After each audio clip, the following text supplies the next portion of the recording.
Vamos a continuar nuestra serie en la epístola de Romanos. Estamos en el capítulo 13 de Romanos, versículos 1 al 5. Romanos 13, versículos 1 al 5. El título que le hemos puesto a la predicación el día de hoy es Sumisión y respeto a las autoridades civiles, segunda parte. Ya hablamos una vez a manera introductoria sobre el tema de la sumisión y el respeto a las autoridades. Hoy vamos a darle continuidad al tema. Romanos capítulo 13, versículos 1 al 5. Sométase toda persona a las autoridades, porque no hay autoridad sino de parte de Dios, y las que hay por Dios han sido establecidas. De modo que quien se opone a la autoridad, a lo establecido por Dios resiste, y los que resisten acarrean condenación para sí mismos. Porque los magistrados no están para infundir temor al que hace el bien, sino al malo. ¿Quieres pues no temer a la autoridad? Haz lo bueno y tendrás alabanza de ella, porque es servidor de Dios para tu bien. Pero si haces lo malo, teme, porque no en vano lleva la espada, pues es servidor de Dios, vengador para castigar al que hace lo malo. Por lo cual es necesario estarle sujetos, no solamente por razón del castigo, sino también por causa de la conciencia. Hace 15 días empezamos este tema de la sumisión a las autoridades civiles. Y expresamente vimos el mandato por parte de Dios a someternos y respetar a nuestras autoridades, incluso si éstas no gobiernan con justicia, lo cual suele ocurrir muchas veces. Por supuesto, la única excepción para desobedecerlas es cuando ordenan algo que va directamente en contra de nuestra conciencia y la palabra de Dios. Ahí sí. Pues en tal caso nos toca decir, aunque con mucho respeto, como dijo Pedro en Hechos 4:19, juzgad si es justo delante de Dios obedecer a vosotros antes que a Dios. Aun cuando nos toque desobedecer a las autoridades por alguna razón justa, todavía debemos guardar respeto hacia ellas. Y si nos toca sufrir injustamente, por causa del Evangelio, hemos de recibirlo con gozo, como Pablo y Silas, quienes se dispusieron pasar su primera noche en la cárcel hasta que el Señor los libertó de una forma milagrosa, en Hechos 16:25, orando y cantando himnos al Señor. Así que, si en algún momento, por una razón injusta, nos toca padecer por mano de las autoridades, debemos recibirlo y aceptarlo con gozo. No está fácil, ¿no? Bien, a continuación el apóstol entonces pasa a presentar la razón por la que los cristianos deben someterse al gobierno humano. Y es que el gobierno existe por decreto divino. Esa es la razón básica, fundamental de por qué nos toca someternos a las autoridades, porque existe por decreto divino, fueron establecidas por Dios. Y luego entonces veremos algunas implicaciones que se derivan de la resistencia al gobierno como institución divina. Así que en primer lugar hablemos de la razón de nuestro sometimiento a las autoridades. En el versículo 1, segunda parte, dice: porque no hay autoridad sino de parte de Dios, y las que hay por Dios han sido establecidas. El gobierno existe por decreto divino, y Pablo es lo que dice en este versículo precisamente, que el gobierno humano es ordenado por Dios para beneficio de la sociedad. Y alguien pudiera decir, bueno, pues no lo veo así, a veces no se ve de esa manera, pero esa es la razón por la cual Dios estableció el gobierno, para beneficio de la sociedad. En cualquiera de las formas en que se ejerce la autoridad civil, se deriva directamente de Dios. Al igual que el matrimonio es una institución universal de Dios, y como el matrimonio es válida sin importar el lugar, las circunstancias o cualquier otra consideración, Pablo dice que no hay autoridad civil sino de parte de Dios. Sin importar qué forma haya adquirido un gobierno humano en cualquier momento de la historia o lugar del planeta, entre todos los pueblos de la tierra y en cualquier nivel de desarrollo social, ha existido y existirá aparte de la autoridad soberana de Dios, porque como dice el Salmo 62:11, de Dios es el poder y Él lo da a quien Él quiere. Así que estamos dando la razón de por qué nosotros los creyentes debemos someternos a las autoridades, o porque ellas fueron establecidas por el mismo Señor. El mundo entero, todas las cosas en el cielo y en la tierra, incluyendo Satanás y sus huestes, están sujetas a su Creador.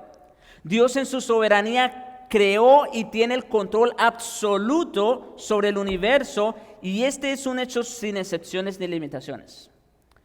Esto me recuerda, por ejemplo, en el caso de Job, ¿no? Satanás tenía toda la intención de destruir a Job, pero él ni siquiera podía tocarle un pelo. ¿Por qué? Porque como dice, lo tienes protegido, lo tienes rodeado, lo tienes cercado, no puedo hacerle nada. O sea, vemos ahí que aún el mismo diablo está limitado por el poder y la soberanía de Dios. También, sin excepción, el poder que cualquier persona, grupo o sociedad pueda llegar a poseer ha sido delegado y circunscrito por determinación divina. Ninguna persona está en el poder sino por voluntad de Dios. Una cuestión muy diferente a esto es la manera buena o mala como se haga uso de ese poder delegado. Pero eso ya no nos corresponde a nosotros juzgar. Que si las autoridades están ejerciendo justa o injustamente esa delegación o ese derecho que tienen, eso ya es asunto de ellos y ellos van a dar cuentas al que los puso en ese lugar. Daniel, interpretando el sueño de Nabucodonosor, dice en Daniel 4, versículos 24 y 25, esta es la interpretación, oh rey. Ustedes recuerdan el sueño que tuvo Nabucodonosor del árbol grande que crecía hasta el cielo y bueno, todo eso, ¿no? Y dice, esta es la interpretación, aquí va a dar parte de la interpretación, oh rey, y la sentencia del Altísimo que ha venido sobre mi señor el rey. Y noten todavía cómo se dirige con mucho respeto a la autoridad. Que te echarán de entre los hombres, y con las bestias del campo será tu morada, y con hierba del campo te apacentarán como a los bueyes, y con el rocío del cielo serás bañado, y 7 tiempos pasarán sobre ti. Escuchen, hasta que conozcas que el Altísimo tiene dominio en el reino de los hombres y que lo da a quien Él quiere. Está clara la interpretación, ¿no es cierto? ¿De qué se trataba? Pues Dios es el que pone y quita reyes. Y eso es lo que Dios quiere dejarle saber a Nabucodonosor. Por eso tuvo ese sueño. Quería enseñarle que por encima de él había alguien superior, alguien quien lo había puesto en ese lugar. Y más adelante, cuando este sueño tiene su cumplimiento, el propio rey confiesa en los versículos 34 y 35, mas al fin del tiempo, o sea, cuando ya pasaron estos 7 tiempos de los cuales Daniel le habló a Nabucodonosor, que estaba como en las bestias, que comía con la hierba y todo esto, lo demás, al fin del tiempo, yo, Nabucodonosor, alcé mis ojos al cielo y mi razón me fue devuelta, y bendije al Altísimo y alabé y glorifiqué al que vive para siempre, cuyo dominio es sempiterno y su reino por todas las edades. Y sigue, todos los habitantes de la tierra. O sea, esto no lo está diciendo un pobre, un miserable, alguien. No, lo está diciendo el emperador de Babilonia, la persona más importante sobre la tierra en ese momento. Todos los habitantes de la tierra son considerados como nada. Él ya lo había experimentado en carne. Todos son considerados como nada. Y Él hace según su voluntad en el ejército del cielo y en los habitantes de la tierra. Y no hay quien detenga su mano y le diga, ¿qué haces? Es decir, Dios soberanamente delega autoridad a quien Él quiere. Punto. No hay discusión. ¿Por qué tenemos el gobierno que tenemos? Porque Dios lo puso. Y está ahí con un propósito. Nos guste o no la persona que está ahí. En el Nuevo Testamento encontramos explicación de por qué Faraón endurecía su corazón con Israel para no dejarlo ir. Noten, porque con qué facilidad nos quejamos de las autoridades, ¿no es cierto? Mire lo que dice Pablo en Romanos 9:17. Porque la Escritura dice a Faraón, para esto mismo te he levantado. Noten, ¿quién fue el que puso a Faraón en ese lugar? Fue Dios. Claro, él por supuesto no lo pensaba así. Él no era consciente de esa realidad. Pero Dios sí. Y Dios fue quien lo puso. Para esto te he levantado, para mostrar en ti mi poder, a ti que eres el hombre más poderoso, para mostrar en ti mi poder y para que mi nombre sea anunciado por toda la tierra. Y ciertamente todas las naciones tuvieron que hablar acerca de la manera como ellos fueron liberados de Egipto. No obstante, mis hermanos, y bueno, antes de eso, el punto aquí entonces es que de Dios, que el poder o la autoridad tiene una sola fuente, que es Dios mismo. Sin embargo, en su sabiduría soberana, Dios ha permitido que Satanás tenga un poder vasto, aunque limitado, sobre el mundo y los asuntos de los hombres. Sí. En Daniel 10, por ejemplo, es evidente que algunas, si no todas las naciones más bien, están bajo el dominio de un demonio específico. No sé si lo habían pensado, pero lo vemos en la Escritura. Todas las naciones de alguna manera están bajo el dominio de algún demonio específico o quizás grupo de demonios.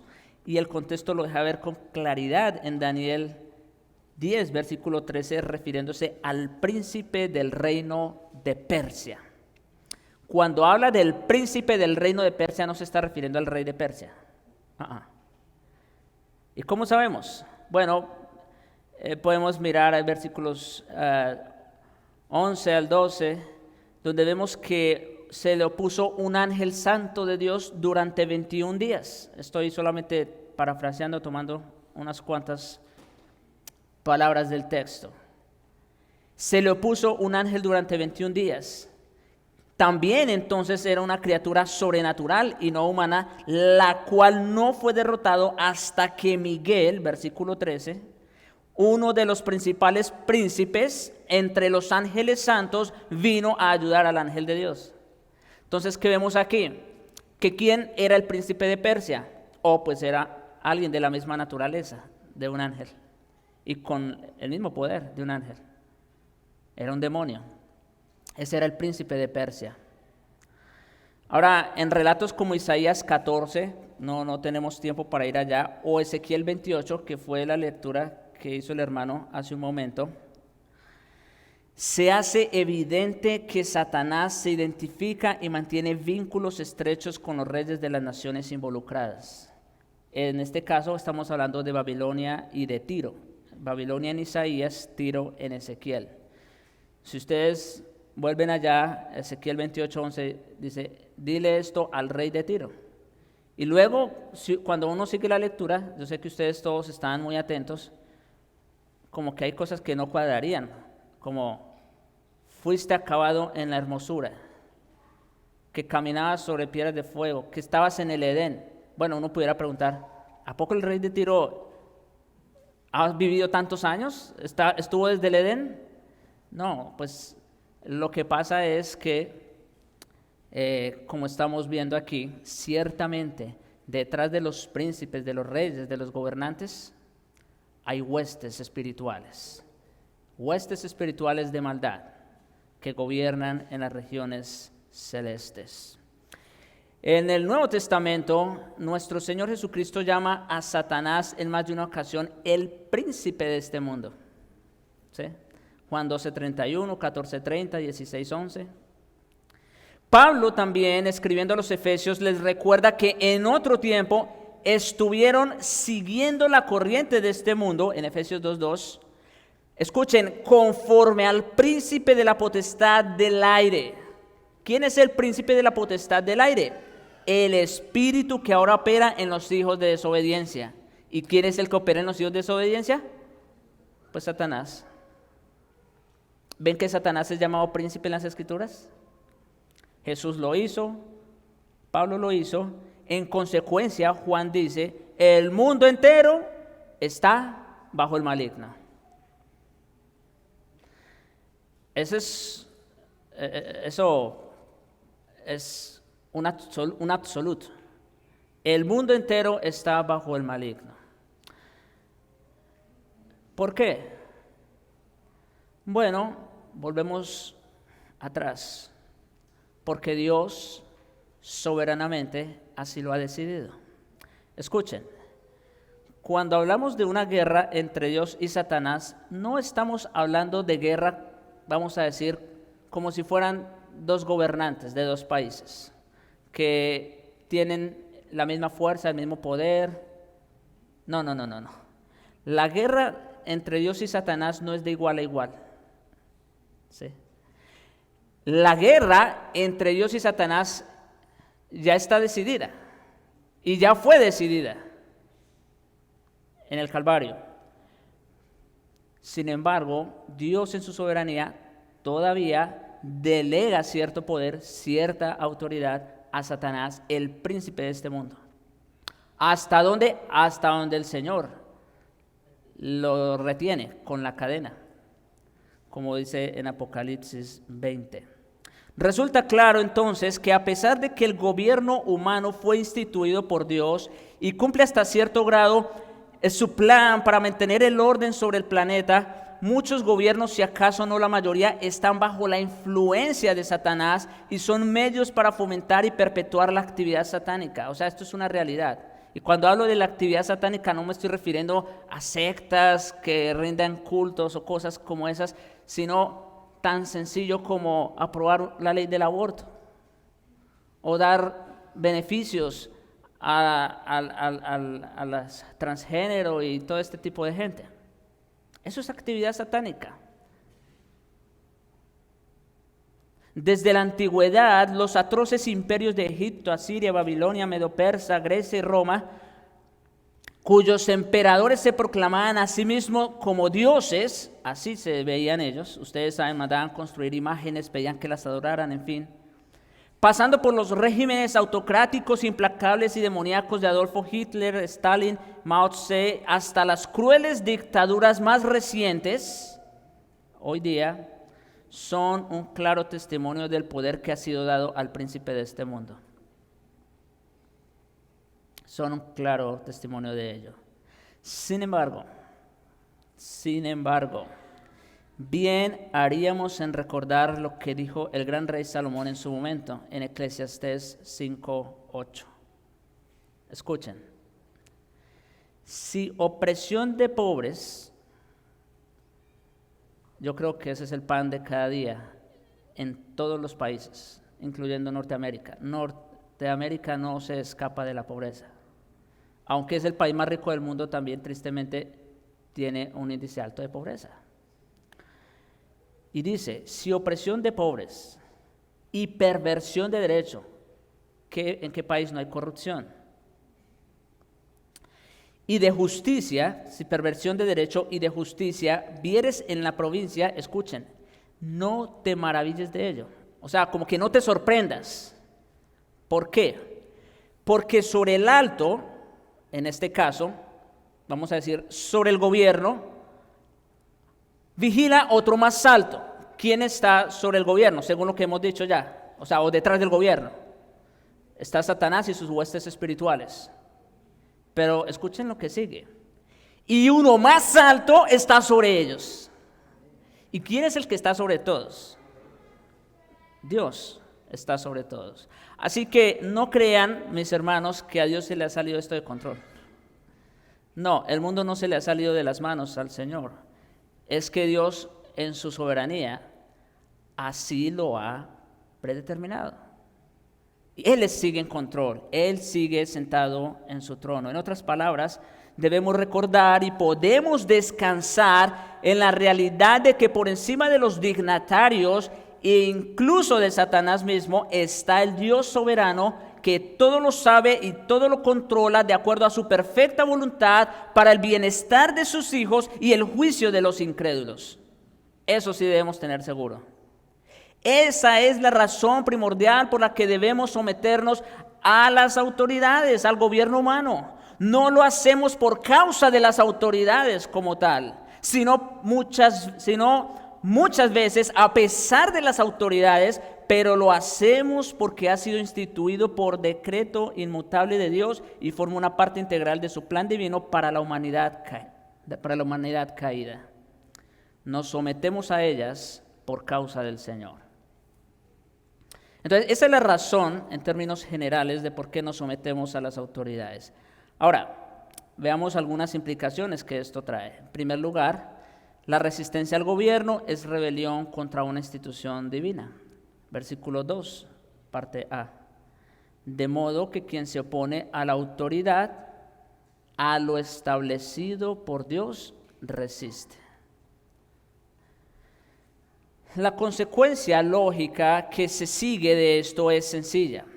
Puesto que el gobierno civil es una institución de Dios, rebelarse contra el gobierno equivale a rebelarse contra Dios, quien lo estableció. ¿Sí? Es interesante, ¿no?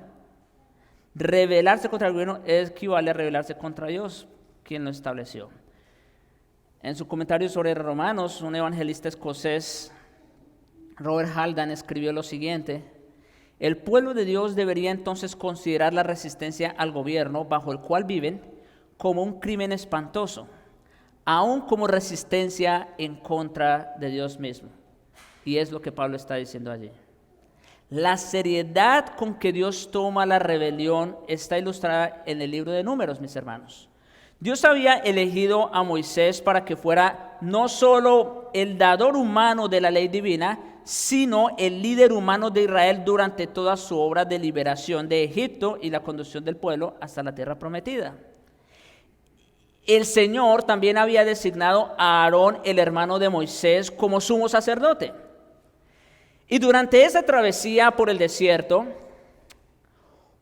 un grupo conformado por unos 250 descontentos dirigidos por Coré, Datán, Abirán y On, se juntaron contra Moisés y Aarón y les dijeron, estoy en Números 16, versículos 3 y versículo 13 después. Basta ya de vosotros, dijo este grupo insurgente. Basta ya de vosotros, porque toda la congregación, todos ellos son santos. Noten, parece, y esto nos debe despertar un poco, porque parece que hay piedad en sus palabras, en el argumento que ellos traen. ¿Sí se dan cuenta? Basta ya de vosotros, porque toda la congregación de ellos son santos. Parece ser un buen argumento. Y en medio de ellos está Jehová. ¿Por qué pues os levantáis vosotros sobre la congregación de Jehová? En otras palabras, ellos querían someterse a Dios sin someterse a las autoridades establecidas por Dios. Una contradicción de términos. ¿Se dan cuenta? Querían someterse a Dios sin someterse a las autoridades establecidas por Dios. Es poco, versículo 13, es poco que nos hayas hecho venir de una tierra que destila leche y miel. Eso pues es una ignorancia voluntaria, como comentamos en la escuela. Ellos sabían que en Egipto no tenían eso, pero ellos voluntariamente y debido a su rebelión decían estas cosas. Es poco que nos hayas hecho venir de una tierra que destila leche y miel para hacernos morir en el desierto, sino que también te enseñorees de nosotros imperiosamente. ¿Y qué sucedió, mis hermanos? O sea, ¿el Señor se lo pasó por alto? Bueno, al cabo, como no es contra mí, allá usted, Moisés, arrégleselas como pueda. No. El Señor se enojó a tal punto por su insolencia, versículos 31 al 35, no leo todo, que dice, se abrió la tierra que estaba debajo de ellos y los tragó.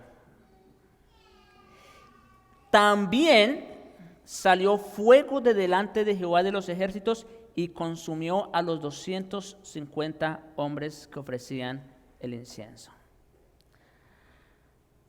Dios se toma muy en serio las autoridades que Él ha establecido. Dios se toma muy en serio eso, y nosotros deberíamos tomarlo en serio también. Ahora, lo increíble de todo esto, mis hermanos, uno diría, bueno, el pueblo aprendió la lección, yo creo que ya de ahí en adelante marcharon finito. En lugar de acercarse a Dios, ellos se llenaron de odio contra sus líderes escogidos por Dios. O sea, lejos de la congregación aprender de lo que había acabado de pasar con estos hombres, se llenaron de ira. Versículo 41. El día siguiente, o sea, no pasó ni un día. El día siguiente toda la congregación de los hijos de Israel, ¿qué hizo? Murmuró contra Moisés y a Aarón, diciendo, vosotros habéis dado muerte al pueblo de Jehová. O sea, como que no entendieron el mensaje, ¿se dan cuenta? No entendieron el mensaje. ¿Y qué pasó esta vez? En respuesta a esa acusación desafiante, el Señor envió una plaga mortal que mató al instante 14,700 sin contar a los muertos por la rebelión de Coré. O sea, que rebelarse contra las autoridades equivale a rebelarse contra Dios. Es lo que estamos diciendo. Y rebelarse contra Dios, bueno, eso son palabras mayores. Rebelarse contra el gobierno equivale a rebelarse contra lo establecido por Dios. En segundo lugar, los que resistan serán castigados, dice el versículo 2, segunda parte, y los que resisten acarrean condenación para sí mismos. Es indudable que Pablo no está hablando acerca del juicio directo de Dios sobre los que resisten a la autoridad civil. En el caso de Moisés y Aarón, como acabamos de ver, Dios intervino directamente, ¿verdad? Porque pues ahora sí que Moisés y Aarón era como la máxima autoridad en ese momento. Entonces Dios respondió en favor de ellos, ¿no? Pero como estoy diciendo aquí, cuando Pablo habla de que los que resisten acarrea condenación, es indudable por el contexto en el que estamos hablando que no se está refiriendo precisamente a un juicio directo de Dios sobre los que resisten a la autoridad civil, sino de la condenación que los hombres sufren por parte del gobierno mismo como castigo de su crimen. Como el apóstol menciona unos cuantos versículos adelante en el versículo 4, pues es servidor de Dios vengador para castigar al que hace lo malo. ¿Sí? Así que se está refiriendo que aquellos que resistan a la autoridad ciertamente van a recibir su merecido. La ley mosaica, rápidamente, muchas veces, la ley mosaica prescribía muchas clases de castigos, todos los cuales eran proporcionales a la ofensa cometida.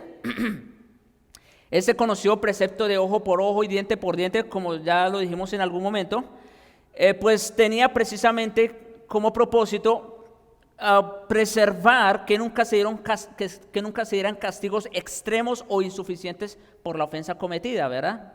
Que por lo general la tendencia del hombre es a devolver la ofensa con el doble o el triple. Pero entonces estaba esa ley que mantenía en proporción el castigo que merecía el ofensor. Ahora, también debe advertirse que el castigo debía ser determinado y administrado por la autoridad civil correspondiente, no por las víctimas. esa ley de ojo por ojo y diente por diente, mano por mano, pie por pie, todo esto, eso no le correspondía a la víctima. A mí me hizo eso, entonces yo voy a pagarle. No, eso no le correspondía a las personas, eso le correspondía a las autoridades encargadas en su momento. Nunca se entremezclaba la administración de justicia con algún intento de venganza personal. Bajo la ley mosaica también el castigo siempre era una instancia pública. Esto también es importante.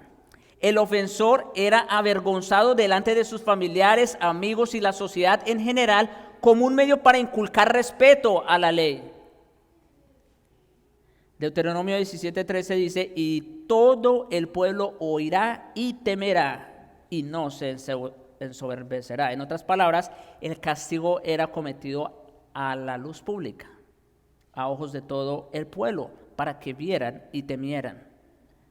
El castigo tenía el propósito de detener la delincuencia en general y desalentar a la persona culpable de cometer más crímenes, así como de desalentar a otras personas de seguir su ejemplo delictivo. Entonces, el castigo era algo público. Bajo la ley del Antiguo Testamento también, el castigo debía infligirse sin miramiento al ofensor. Deuteronomio 19:13 dice: no, esto de miramiento al ofensor es lo que voy a explicar. No le compadecerás, está hablando del asesino, no le compadecerás y quitarás de Israel la sangre, vuelvo y leo para retomar bien la idea. No le compadecerás y quitarás de Israel la sangre inocente y te irá bien. En otras palabras, cuando tengan que enjuiciar a un asesino, no se la perdonen. ¿Por qué? Porque él ya viene con eso. ¿Y qué va a pasar? Que seguramente si ustedes no le dan el castigo que merece, entonces va a seguir cometiendo esos crímenes. O si ustedes no le dan el castigo que él merece, otras personas van a seguir su ejemplo delictivo sabiendo que no van a recibir ningún castigo que amerite. Por eso dice: y quitarás de Israel la sangre inocente. En otras palabras, al matar a los asesinos, iba a dejar de haber derramamiento de sangre inocente y te irá bien. Esa política presenta un contraste fuerte con lo que predomina en muchas sociedades actuales, donde con frecuencia se expresa mayor lástima por los criminales que por sus víctimas. ¿No es cierto? Muchas veces se alega más en favor de los derechos, ¿no? De los derechos que tienen los criminales. Y bueno, ¿y dónde están los derechos de las víctimas? La ley mosaica requería una imparcialidad total. Los culpables debían ser castigados sin importar su riqueza, posición social o influencia en la comunidad, aun si fueran miembros de la familia, como tu hermano, tu hijo, hijo de tu madre, tu mujer o tu amigo íntimo. Ciertamente hay un caso donde unos padres sacaron a sus hijos por rebelión. ¿Y qué pasó? Los padres mismos fueron los que empezaron a apedrearlo. Y yo sé que esto suena fuerte. Y claro, tampoco vamos a traerlo en nuestros días, no vamos a exponer a nuestros hijos de esa manera. Pero el punto aquí es el principio, ¿no? La ley. La ley. ¿Con qué seriedad debemos tomarnos la ley? Porque si la resistimos, entonces eso acarrea condenación. Eso acarrea castigo. A castigo por manos de las mismas autoridades. En el Nuevo Testamento tenemos una ilustración gráfica y elocuente de este principio dada por nuestro Señor mismo cuando fue tomado prisionero en el huerto para ser acusado y ejecutado injustamente. Esto fue en el Getsemaní, acuérdense. Pedro sacó una espada para resistir a los soldados y las autoridades que habían venido a arrestarle.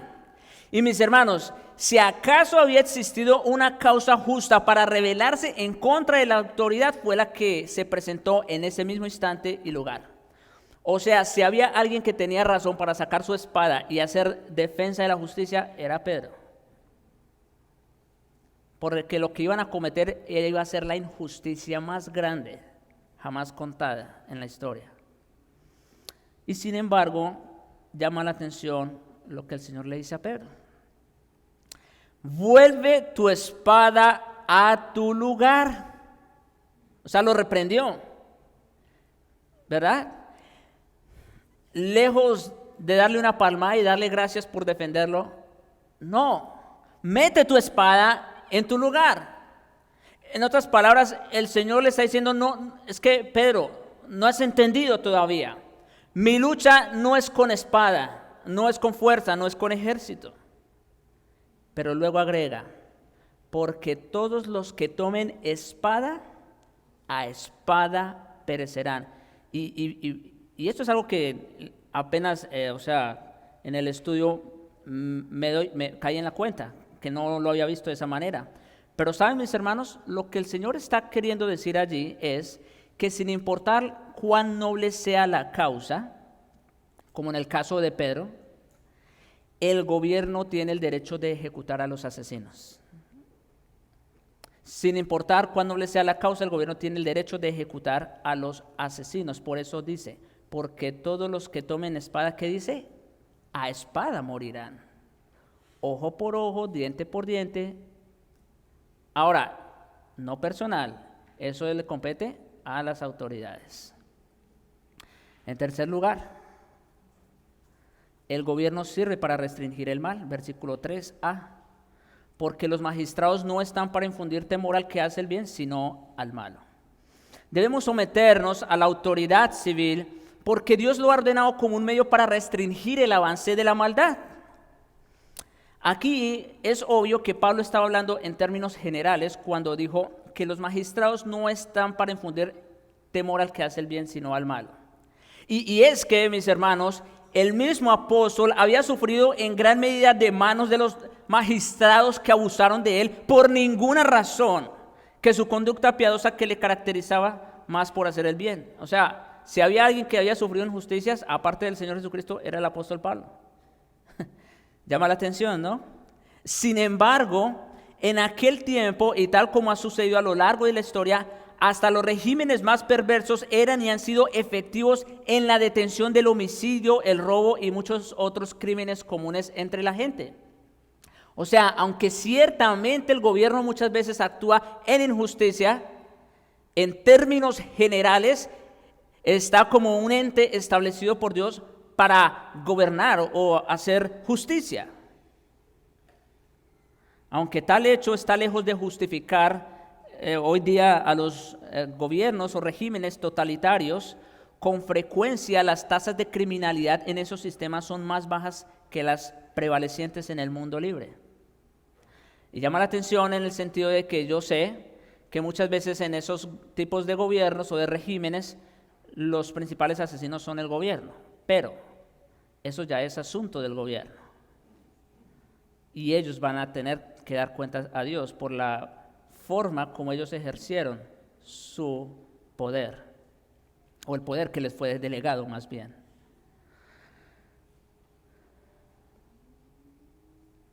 Cuando Adán y Eva pecaron, mis hermanos, al comer del árbol prohibido, tuvieron acceso al conocimiento del bien y del mal, ¿verdad? Génesis 3. Y ese conocimiento del bien y del mal ha sido transmitido a todos sus descendientes a lo largo de la historia. Ese es el conocimiento que forma la base de nuestra conciencia, incluso de la conciencia de los no salvos. Como dice Pablo en Romanos 2, versículos 14 al 15, porque cuando los gentiles que no tienen ley, alguien puede decir, bueno, yo no tenía conocimiento. Ok, mire lo que dice, los gentiles que no tienen ley hacen por naturaleza lo que es de la ley. ¿Por qué?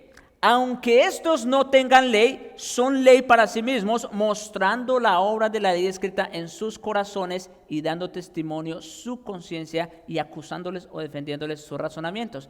Así que no importa, escuchen, solo por poner un ejemplo, no importa qué tipo de cultura, qué tan retrógrados sean en una cultura en particular, como se hablan de tribus caníbales, en fin, donde dicen, no, pues es que eso era normal para ellos. No, no importa. Todos, sin excepción, vienen con esta marca. La ley de Dios escrita en el corazón. Así que todos, sin excepción, saben que quitarle la vida a alguien está mal. No tiene que venir alguien y decirle, mira, el sexto mandamiento de la ley de Dios dice no matarás. No, eso ya está en ellos, aun cuando ellos lo suavicen de otras formas. Cuando los hombres pecan, entonces, no se debe a que no conozcan la diferencia entre el bien y el mal, mis hermanos, sino, como dice Pablo en Romanos 1, 18 y 19, a que detienen, restringen, sofocan con injusticia la verdad, porque lo que ellos se conocen les es manifiesto, pues Dios se lo manifestó. No hay excusa, en otras palabras, no hay excusa. Por lo tanto, por medio de la revelación natural de Dios que ha sido escrita en la conciencia y la razón humana, bajo los términos de su gracia común y universal, aún los gobernantes no regenerados conocen y distinguen lo recto de lo erróneo y en consecuencia saben que parte de su poder consiste en castigar al que hace lo malo y aprobar al que hace el bien.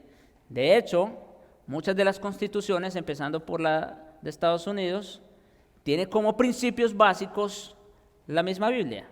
Así que no hay excusa, no hay una ignorancia completa, absoluta. No, las autoridades saben. Ellas lo saben muy bien. Las autoridades civiles también se dan cuenta de que una moralidad básica resulta esencial para que una sociedad funcione bien. Y es que no existe sociedad alguna que pueda mantenerse por mucho tiempo sin frenar de alguna manera el homicidio, el robo, la deshonestidad, la inmoralidad sexual y la violencia. La buena conducta es esencial para la autopreservación de cualquier nación. Sin ella, la sociedad sola se autodestruye. Mis hermanos, ustedes saben el contexto en el que nos encontramos, tanto política como hablando en términos de tecnología, y todo lo demás, qué tan expuestos estamos a los medios, pero estamos en una sociedad que está acogiendo mucho este tipo de conductas. ¿Y saben, mis hermanos, qué es lo que sigue? Bueno, no hay que ir muy lejos. Sodoma y Gomorra, ¿cómo terminaron? ¿Cómo terminaron los grandes imperios? Terminaron precisamente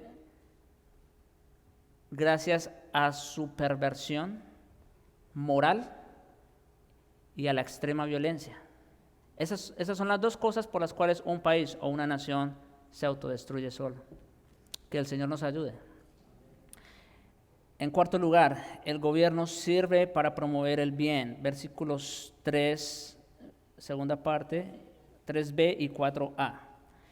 ¿Quieres, pues, no temer la autoridad? Haz lo bueno y tendrás alabanza de ella, porque es servidor de Dios para tu bien.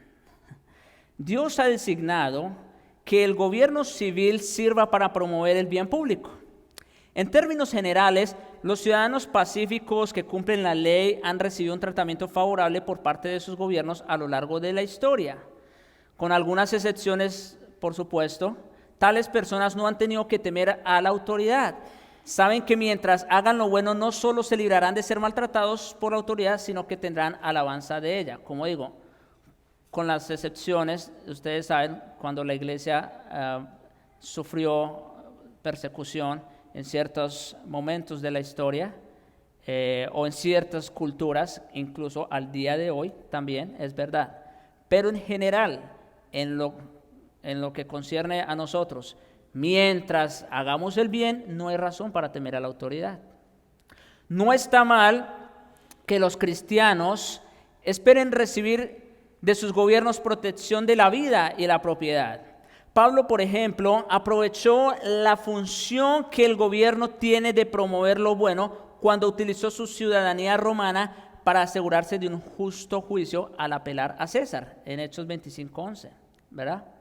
El apóstol también experimentó la protección de la ley romana mientras estuvo en Éfeso en su tercer viaje misionero, cuando una multitud incitada en su contra por Demetrio el platero protegió a Pablo, este hombre importante, protegió a Pablo bajo su custodia y advirtió a la muchedumbre que no se alborotaran. Y mire lo que dice en Hechos 19, 38 y 39, que si Demetrio y los artífices que están con él tienen pleito alguno, audiencias se conceden y procónsules hay. Acúsense los unos a los otros, y si demandáis alguna otra cosa, en legítima asamblea se puede decidir. En otras palabras, Pablo, en cierta medida, a pesar de, bueno, ya saben ustedes, la persecución que tuvo por parte de las mismas autoridades y de cómo terminó después, pero gozó de ciertos favores por parte de algunos gobernantes, de la protección de ellos.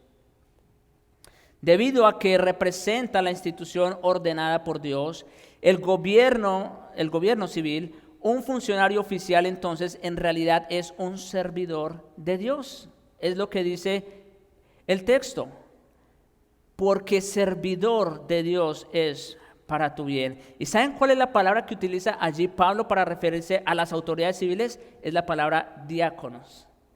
Las autoridades, los oficiales son diáconos de Dios, aunque ellos no saben, pero ellos son diáconos de Dios. Ellos sirven, están para servir a la sociedad, sin importar cuáles sean sus creencias personales o su relación con Dios. Es una persona que está haciendo la obra del Señor, bien sea que así lo entienda o no, al promover y garantizar la paz y la seguridad entre los hombres. Rápidamente quiero citar otra vez las palabras de Haldan en su comentario. La institución del gobierno civil es una dispensación de la misericordia divina. Y yo quiero resaltar eso porque es importante. La institución del gobierno civil es una dispensación de la misericordia divina. Y su existencia es tan indispensable que en el mismo instante que cesa de operar bajo alguna forma, se vuelve a establecer en otra. Es decir, por ejemplo, hay un gobierno oficialmente establecido. ¿Qué pasa? Se levanta un grupo de insurgentes, se rebelan, hacen golpe de Estado, derrocan al actual mandatario, pero ¿qué va a pasar? ¿Todos quedaron libres? No, no hay libertad, porque entonces los que derrocaron al actual mandatario, ellos son los que se van a poner en el gobierno. Entonces, noten, es tan indispensable que en el mismo instante que deja de operar bajo alguna forma, entonces empieza de otra. Dejó de ser un régimen democrático, entonces empezó a ser totalitario, o de cualquier manera. Y sigue diciendo, el mundo, desde el momento de la caída, cuando se introdujo de inmediato el dominio de una parte de la raza humana sobre la otra, se ha mantenido en un estado tal de corrupción y depravación que sin el obstáculo poderoso presentado por el gobierno civil, en medio de las pasiones egoístas y pérfidas de los hombres, sería mejor vivir entre las bestias del campo que en la sociedad humana. En otras palabras, si de alguna manera no hubiese un gobierno, sea del que sea del partido que sea como sea, si no hubiese un gobierno, una autoridad establecida por Dios, sería en realidad mejor vivir entre las bestias del campo que entre la raza humana, porque nuestro nivel de depravación es 1000 veces peor que el de una bestia del campo. Por eso les decía, citando a este hombre, que la institución del gobierno civil en realidad es una dispensación de la misericordia divina. Están ahí para mantener el orden, nos guste la forma como están haciendo las cosas o no. Cuando no hubo rey en Israel y todos hacían lo que bien les parecía en sus propios ojos, ¿qué dice en los últimos 3 capítulos del libro de Jueces? Podemos ver cuáles fueron las consecuencias escabrosas de tal desbarajuste. O sea, era una sociedad sumamente pagana, podemos decir, y por eso sufrían las consecuencias. Número 5, los gobernadores son facultados por Dios para infligir castigo por la desobediencia. Dice el versículo 4, parte B, pero si haces lo malo, teme, porque no en vano lleva la espada, pues es servidor de Dios, vuelve a decir, servidor de Dios, vengador para castigar al que hace lo malo. A fin de promover y proteger el bien de la sociedad, el gobierno humano debe castigar el mal. En otras palabras, si el gobierno no castiga el mal, entonces tampoco puede cumplir con la otra función.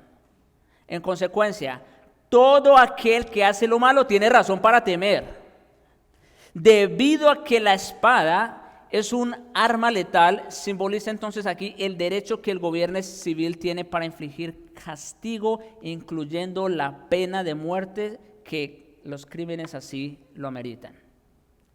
Eso significa cuando dice ahí, si haces lo malo, teme, porque no en vano lleve la espada. ¿Se acuerda lo que el Señor le dijo a Pedro? Sí, el que usa la espada, a espada muere. En otras palabras, el gobierno sí tiene la facultad, si es preciso, de tomar la vida de las personas que así lo ameriten. Después que Caín mató a Abel, por ejemplo, en Génesis 4, 9 y 10, Jehová dijo a Caín, ¿dónde está Abel tu hermano? Y él respondió, no sé, ¿soy yo acaso guarda de mi hermano? Y él dijo, ¿qué has hecho? O sea, como si Dios ignorara lo que había pasado, ¿no? ¿Qué has hecho? Le dice Dios, la voz de la sangre de tu hermano clama a mí desde la tierra. En otras palabras, la sangre de Abel ya estaba clamando por justicia, porque se hiciera justicia. Al igual que Satanás, a quien vino a servir sin darse cuenta, Caín fue al mismo tiempo un homicida y mentiroso, y la sangre de su hermano clamaba por justicia desde la tierra. Es por eso también que desde los primeros tiempos de la existencia humana el Señor instituyó la pena capital. En Génesis 9:6 dice, el que derramare sangre de hombre, ¿qué dice? Por el hombre su sangre será derramada.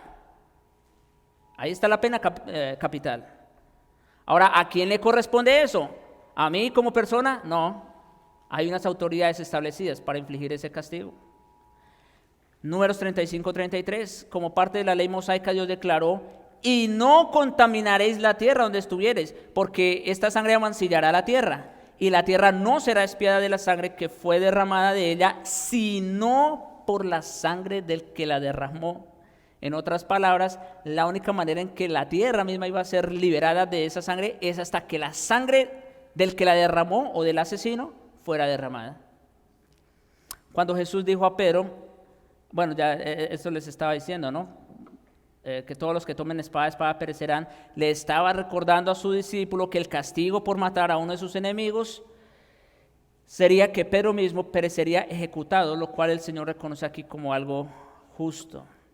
Cuando Pablo estaba delante del gobernador Festo, en su apelación a César, dice en Hechos 25:11, si algún agravio o alguna cosa digna de muerte he hecho, no rehúso morir.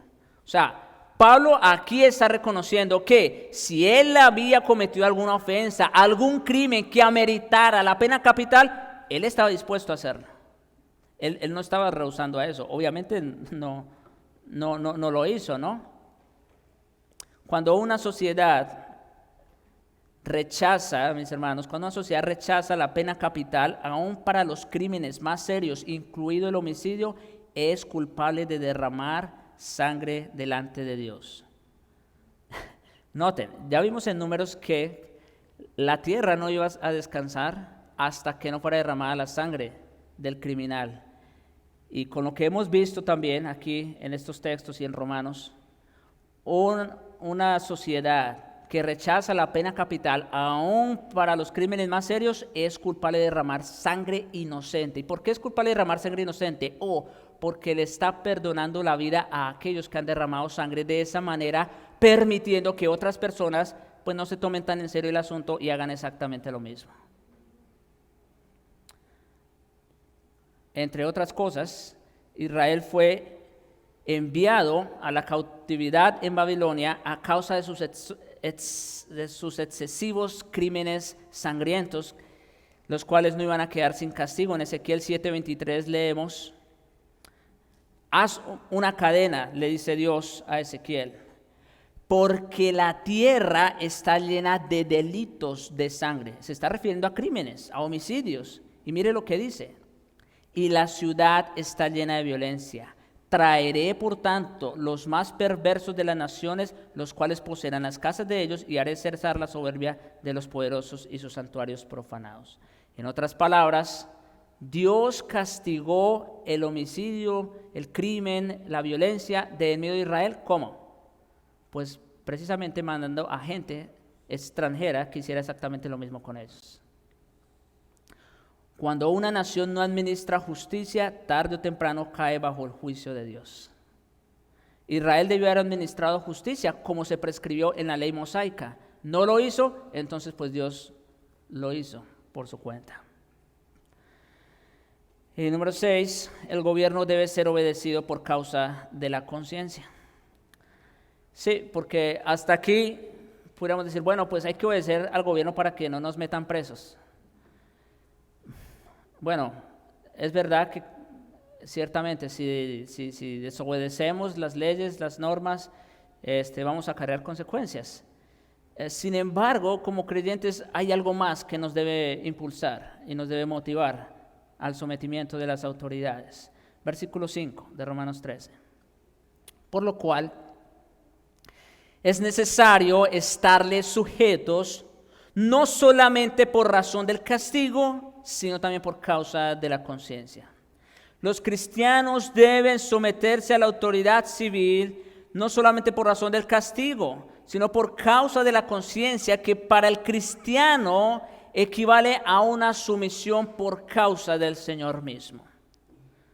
Como lo dijimos hace un momento, nosotros no nos sometemos a las autoridades porque ellas sean justas o porque lo merezcan. No.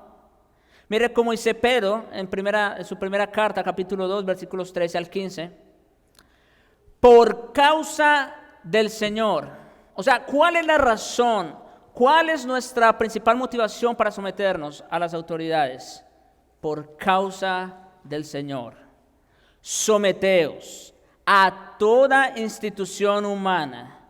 Y sigue, ya sea al rey como a superior, ya a los gobernantes como por él enviados para castigo de los malhechores y alabanza de los que hacen el bien. Porque esta es la voluntad de Dios, que haciendo bien hagáis callar la ignorancia de los hombres insensatos. Así que, mis hermanos, aquí tenemos nuestra mayor motivación para someternos a las autoridades. Es por causa del Señor. Así como nos debemos someter a nuestro jefe en el trabajo, o como los hijos deben someter a sus padres, en fin, las diferentes instituciones. Como hijos de Dios mismo, en quienes mora el Espíritu Santo, deberíamos darnos cuenta de manera instintiva en nuestro discernimiento espiritual que la desobediencia y la falta de respeto hacia el gobierno es algo errado. Bien sea que tales pecados sean o no castigados y que la obediencia y el respeto a las autoridades son correctos, bien sea que tales nos protejan o no como sus súbditos. O sea, la única excepción, como dijimos, para desobedecer es cuando ya nos manden algo que sea en contra de lo establecido por Dios. Mis hermanos, usted y yo debemos pedir perdón a Dios por todas las veces que no nos sometemos a las autoridades como al Señor. Tan sencillo como subirme al carro y no ponerme el cinturón de seguridad. Es una molestia, sí, pero es por su seguridad. O sea, y muchas veces hasta renegamos de las autoridades. Debemos pedir perdón al Señor por las veces que no nos sometemos o no respetamos a las autoridades como al Señor, y pedirle que nos dé un corazón humilde para reconocer y sujetarnos a las autoridades como a Cristo mismo, pues Él fue quien las instituyó. Y tú, amigo, primero que todo necesitas sujetar tu vida a Cristo como Señor, porque a menos que esa sea tu realidad, no importa qué tan bien te portes, qué tan ejemplar seas en la sociedad, como quiera, estás bajo condenación. Que el Señor nos ayude. Oremos. Padre Santo, gracias te damos por tu palabra, gracias te damos por por este mensaje que has traído. No es muy común, Señor, tratarlo, pero es necesario. Está en tu palabra y así debemos considerarlo. Sabemos que las autoridades muchas veces no actúan en justicia, en favor del menesteroso, y promueven más bien la maldad en otras ocasiones. Pero aún así, Señor, te rogamos que nos des corazones humildes, prudentes, para someternos a ellas en todo aquello, Señor, que sea digno, que sea respetable. Y también si tenemos que desobedecerlas, Señor, entonces hacerlo con el respeto también que merecen, porque tú las has puesto allí. Te rogamos, oh Señor, ayúdanos a vivir en medio de una sociedad que está bajo el maligno, bajo el príncipe de este mundo, tan corrupta, tan dañada.